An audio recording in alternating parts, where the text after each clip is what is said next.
ब्रह्म को विचार ले। जब तक तुमने उसको नहीं देखा तब तक ब्रह्म को विचार लो, अन्यथा ब्रह्म को भूल जाओ। बनारस से मधुसूदन सरस्वती पाद कट्टर वेदांती अद्वैतवादी थे, जो ब्रह्म सत्यम जगत मिथ्या कहने वाले, नाम रूप को मिथ्या कहने वाले। जब वृंदावन में आए, बिहारी जी का दर्शन किया तो ऐसे दीवाने हुए कि ब्रह्म का चिंतन करना ही भूल गए। अद्वैतवादी थे, उद्वैतवादी हो गए।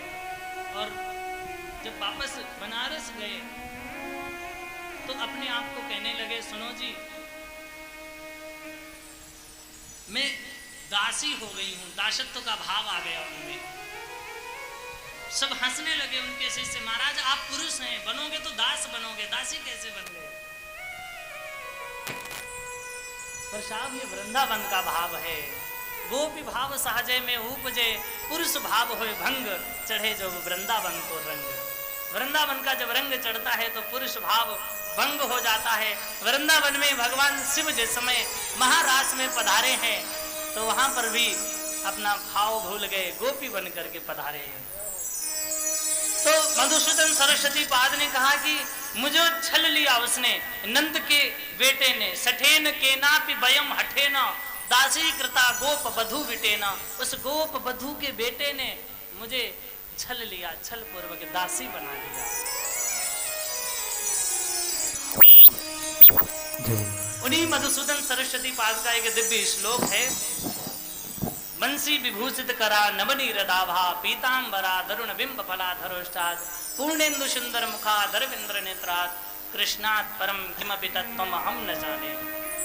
ये पूज्य बंसीधर महाराज जी का श्लोक है। कृष्ण से भी परे कोई तत्व है जिसे मैं नहीं जानता। अर्थात एकमात्र जिसका वेदों ने प्रतिपादन किया है वो कोई और नहीं, साक्षात श्री कृष्ण कन्हैया ही हैं। कृष्णात् परम किमपि तत्त्वम हम न जाने।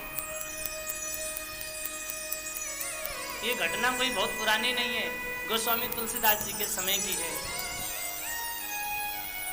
क्योंकि तुलसीदास जी ने जब रामायण लिखी तो तुलसीदास जी की रामायण पे मधुसूदन सरस्वती पाद ने टिप्पणी की है। जब विवाद खड़ा हो गया, काशी के विद्वानों ने मधुसूदन सरस्वती पाद के पास आकर बताया कि महाराज ये बाबा ने दोहा चौपाइयों में रामचरित्र लिखा है।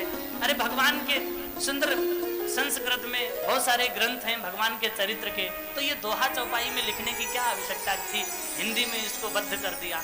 तो मधुसूदन सरस्वती पाद ने कहा कि पहले इसको पढ़ लें फिर बताएंगे। उन्होंने जब रामचरितमानस का अवलोकन किया, वृंदावन से आए हुए थे, भक्ति में डूबे हुए थे, गदगद हो गए। रामचरितमानस में तो भक्ति का बाहुल्य है। और जब पूछा महाराज कैसा है ये ग्रंथ, तो मधुसूदन सरस्वती पाद कहते हैं कि आनंद कानने यस्मिन जंगमस तुलसी तरु।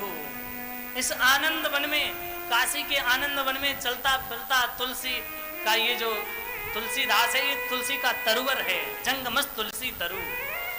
और तुलसी रूपी मंजरी जो प्रकट हुई है, तुलसी की जो कविता रूपी मंजरी प्रकट हुई है, मंजरी ठाकुर जी को अति प्रिय होती है। मंजरी का ये चमत्कार है कि राम भ्रमर भूषिता, इसके ऊपर राम जी भौरा बने हमेशा मडराया करते हैं। ये टिप्पणी रामचरितमानस के ऊपर जब की तो सारे विद्वानों का सिर झुक गया और तब से रामचरितमानस का तहलका मच गया। तो ऐसी दिव्य धरा है, पावन धरा है श्री राम वृंदावन। इस घोर कलिकाल में वृंदावन के वृक्षों के नीचे बैठ करके अनेकों ऐसे भक्त हुए हैं जिन्होंने प्रिया प्रीतम का दर्शन किया है। धन्यम वृंदावनम तेनो भक्तुर नृत्यति यत्र चा।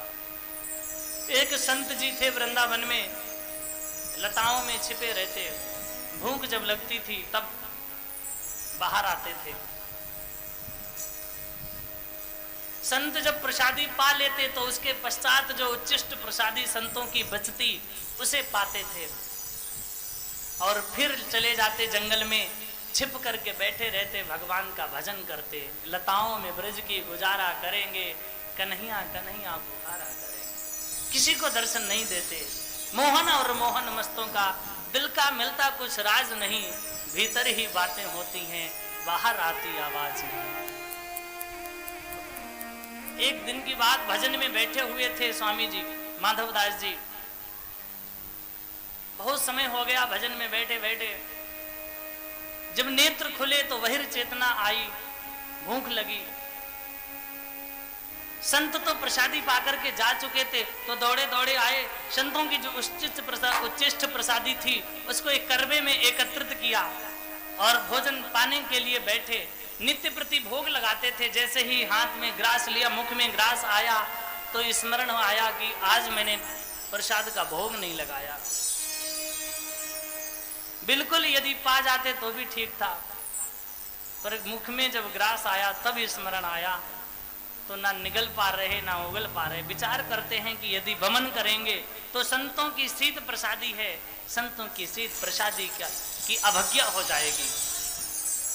संतन को यह शीत प्रसाद लियो, मुख डार न जात गिरायो, लीलत लाज लगे मन में, मनमोहन को नहीं भोग लगायो।